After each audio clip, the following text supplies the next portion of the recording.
Assalamualaikum warahmatullahi wabarakatuh dan salam sejahtera. Saya ingin berkongsikan kepada anda hari ini berkenaan dengan salah satu topik dalam financial planning ni, iaitu income replacement. Ramai yang ambil mudah benda ni, tapi pada saya benda ni sangat penting dalam keadaan sekarang ni. Kumpul harta, kita ada komitmen hutang, kita ada family yang kita tinggalkan.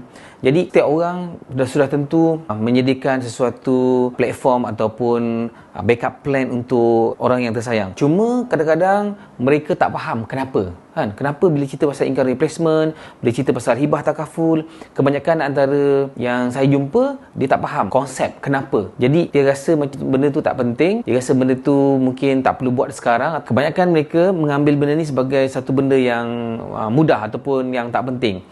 So saya nak kongsikan kepada anda berkenaan kepentingannya sebagai individu, seseorang individu tu, khususnya kalau katakanlah beliau seorang lelaki yang ada tanggungan sebagai seorang suami, seorang ayah, kan? Kenapa pentingnya kita kena faham mengenai income replacement ni? Okey, sebelum saya nak mulakan lebih lanjut, cuba kita tengok diagram yang saya dah lukis ni. Okey, katakanlah rata-rata orang bekerja pada umur 20 tahun. Kita ambil mula start kerja 20 tahun.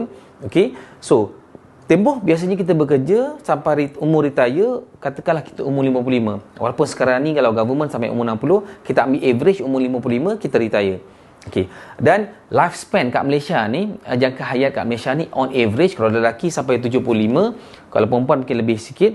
Lelaki saya rasa dalam 72 hingga 75, perempuan mungkin lebih sikit 75 hingga mungkin 80. Cuma apabila kita faham diagram ni, kan, insya-Allah kita faham macam mana bagaimana pentingnya sebenarnya income replacement. Okey, nombor satu, bila kita bekerja, kan, katalah umur 20 sampai umur 55, kita ada income, kan, kita ada income. Dan pada masa yang sama juga kita spend dan kelebihan daripada income tu kita simpan. Okey, kenapa kita simpan? Sebab ada masa nanti kita tak ada income, kan? Tapi kita masih lagi kena spend. Iaitu masa bila? Masa kita retire sampailah umur kita meninggal dunia. Jadi tempoh spend sebenarnya lebih panjang daripada tempoh kita dapat income. Tempoh dapat income dan tempoh spend. Jadi pertama sekali kita kena readykan untuk kita simpan supaya kita boleh spend pada masa kita tak ada income. Itu nombor satu. Cuma sepanjang perjalanan kita pergi daripada kita bekerja sampailah kita retire ataupun sampai kita meninggal dunia, kita tak tahu apa yang berlaku di tengah ni. Tak tahu. Kan? Tak tahu. Mungkin kita diuji dengan sakit, kita mungkin diuji dengan macam-macam musibah lain, kan? Kalau hari ni saya dapat tahu salah seorang daripada founder kosmetik yang meninggal dunia akibat aksiden pada umur 40 tahun, kita tak tahu, kan? Jadi kalau katakanlah sampai masa kita ditimpa musibah, sudah tentu, kan, whatever income yang kita dapat sebelum ni, kan, terhenti.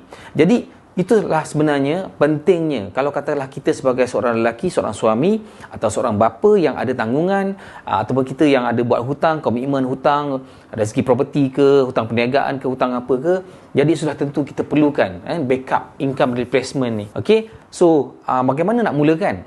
Antara instrumen yang paling senang adalah dengan menggunakan hibah takaful.